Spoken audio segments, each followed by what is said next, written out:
بسم اللہ الرحمن الرحیم۔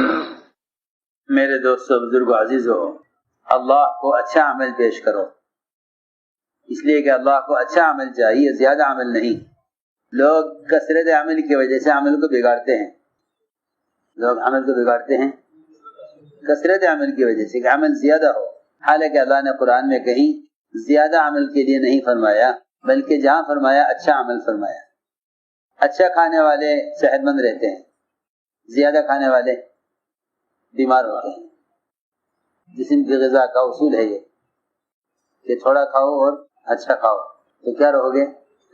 صحت مند رہو گے۔ گھٹیا کھاؤ، زیادہ کھاؤ تو کیا ہوگے؟ بیمار ہو گے۔ یہ جسم کا اصول ہے کہ زیادہ کھایا، گھٹیا کھایا تو بیمار ہو جاؤ گے، تھوڑا کھایا اور اچھا کھایا صحت مند رہو گے۔ روح کا بھی یہی اصول ہے کہ عمل اچھا ہو اگرچہ تھوڑا ہو، یہ نہیں کہ زیادہ عمل کر لیا بگاڑ کر۔ اس لیے کہتے ہیں کہ قرآن کی تلاوت چاہے کم کرو لیکن اچھی کرو۔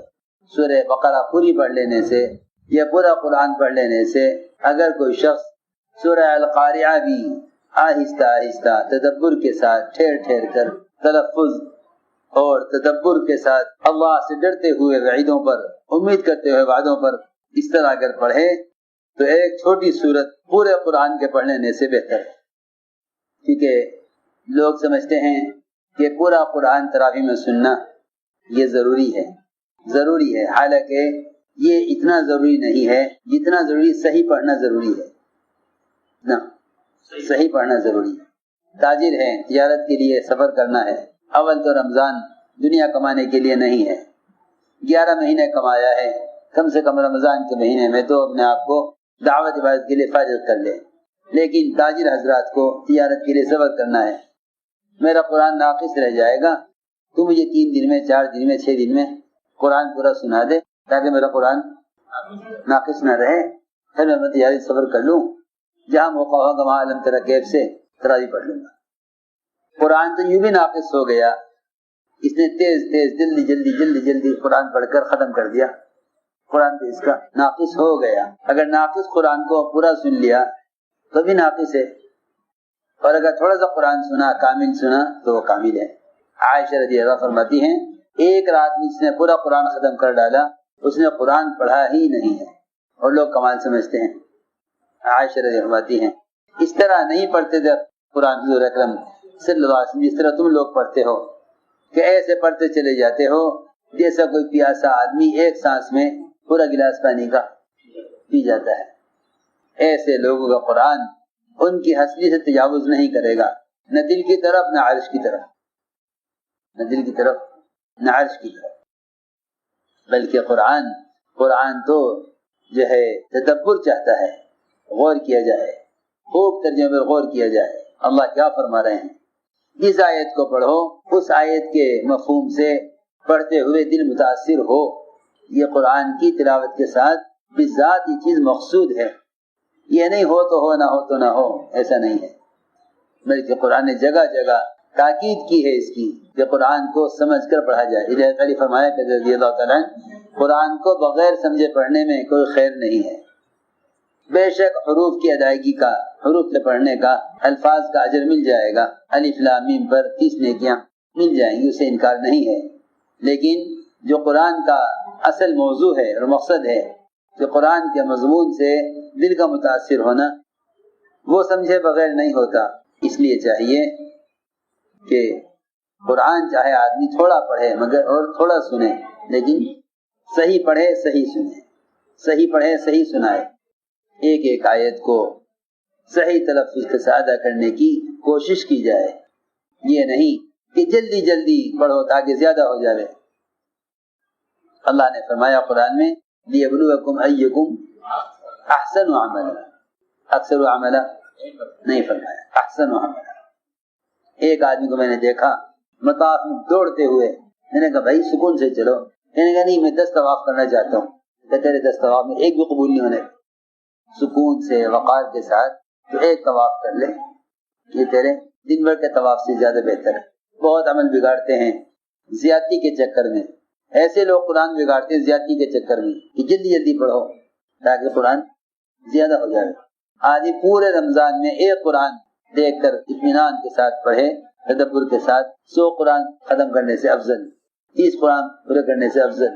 لیکن اس زمانے میں دیکھتا ہوں کہ لوگ پورا قرآن سننے کو تجوید کے ساتھ پڑھنے پر ترجیح دیتے ہیں۔ یہ غلط ہے، یہ بالکل غلط ہے کہ پورے قرآن کے سننے کو ترجیح دینا تجوید پر، یہ بالکل غلط ہے، بالکل غلط ہے کہ بھائی تاجر حضرات ہیں، انہیں صبر کرنا ہے، لہذا قرآن 3 سپارے پڑھ کے جلدی جلدی روزانہ کیا کرو، 10 دن میں ختم کرو، تاکہ 10 دن والے سن کے چلے جاویں، پھر اگلے آ جاویں۔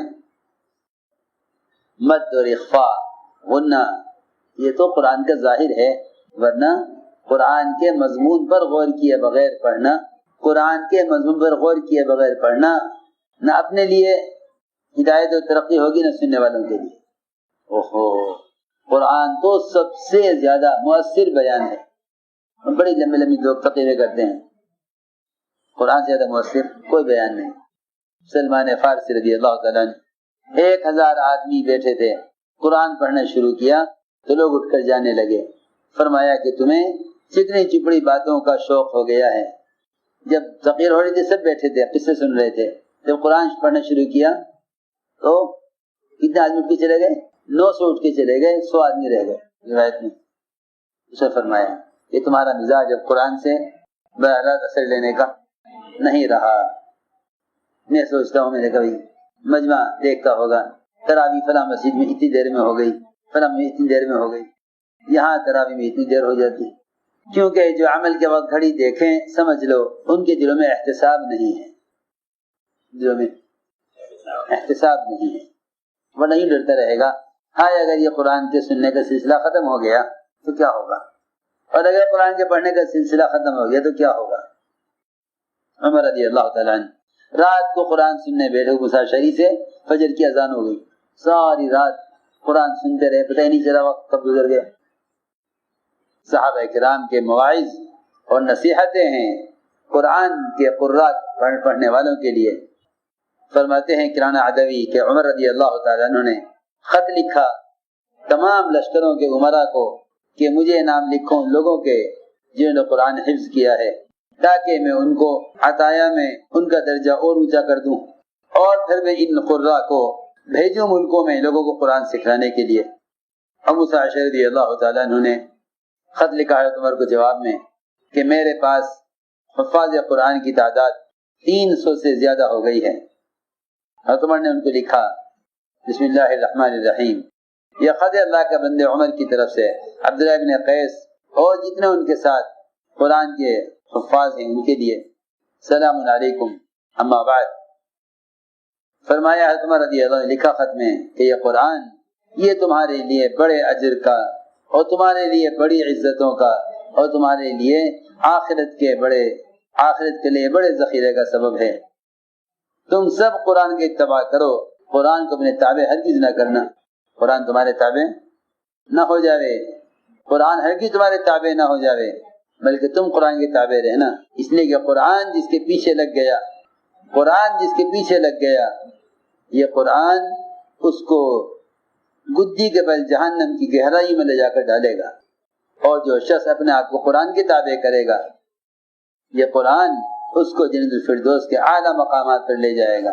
جہاں تک تم سے ہو سکے قرآن کو اپنا سفارشی بناؤ، جہاں تک تم سے ہو سکے قرآن کو اپنا سفارشی بناؤ، اور دیکھو یہ قرآن ہرگز تم سے جھگڑا کرنے والا نہ ہو، اس لیے کہ قرآن جس کی سفارش کرے گا یہ قرآن اس کو جنت میں داخل کرے گا، اور قرآن جس سے جھگڑے گا وہ جہنم میں داخل ہو جائے گا۔ اور اچھی طرح جان لو کہ قرآن یہ تو ہدایت کے چشمے ہیں، اور یہ علم کی رونق ہے، اور یہ رحمان کی طرف سے آنے والی سب سے نئی کتاب ہے، آخری کتاب ہے۔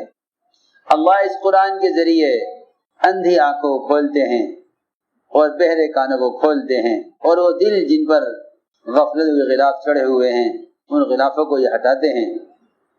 اچھی طرح جان لو کہ بندہ جب رات کو نماز میں قرآن پڑھتا ہے اور مسواک کر کے وضو کرتا ہے، پھر اللہ اکبر کہہ کر قرآن پڑھنا شروع کرتا ہے، تو فرشتہ اپنا منہ اس کے منہ سے لگا لیتا ہے اور کہتا رہتا ہے ایک آیت اور پڑھ لے، ایک آیت اور پڑھ لے۔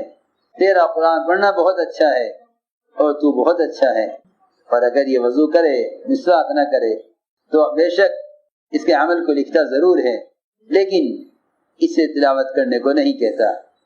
فرمایا غور سے سنو، یہ قرآن کا پڑھنا نماز میں یہ تمہارے لیے ایک محفوظ خزانہ ہے اور یہ تمہارے لیے بہترین عمل ہے۔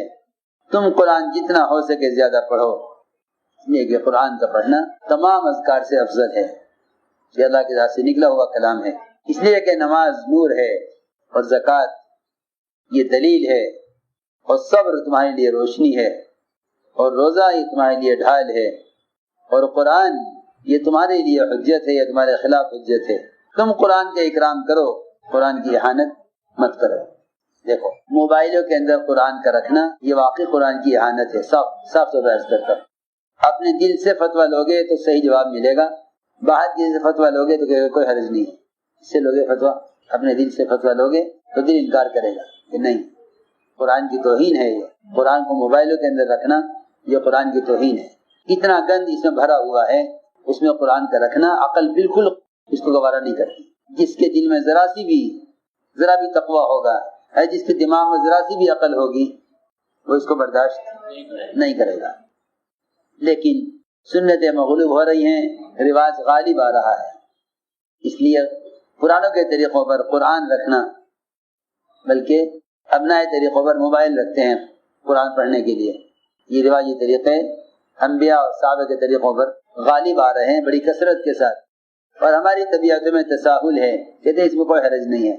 اس لیے فرمایا کہ قرآن کی توہین نہ کرو، اس لیے کہ اللہ رب العزت اس شخص کا اکرام کرنے والے ہیں جو قرآن کی عظمت اور قرآن کے اکرام کرے، اس کی تعظیم کرے، اور جو قرآن کی اہانت کرے گا اللہ اس کو رسوا اور ذلیل کرنے والے ہیں، اللہ اس کی اہانت کرنے والے ہیں۔ اچھی طرح جان لو کہ جس نے قرآن کی تلاوت کی اور اس کو حفظ کیا اور اس پر عمل کیا اور جو کچھ اس میں ہے اس کا اتباع کیا، تو یہ قرآن اس کے لیے خود دعوت مستجاب ہے۔ یا تو اللہ رب العزت اگر چاہیں گے تو اس کو اس کی تمام حاجت دنیا پوری کر دیں گے، یا اس کی حاجتوں کو آخرت کے لیے ذخیرہ بنا دیں گے۔ اور جان لو کہ بے شک جو کچھ اللہ کے پاس ہے وہ بہتر ہے اور ہمیشہ باقی رہنے والا ہے ان لوگوں کے لیے جو اللہ پر ایمان لائیں اور اللہ پر بھروسہ کریں۔ بے شک جو کچھ اللہ کے پاس ہے وہ بہتر ہے اور ہمیشہ باقی رہنے والا ہے ان لوگوں کے لیے جو اللہ پر ایمان لائیں اور اللہ پر بھروسہ کریں۔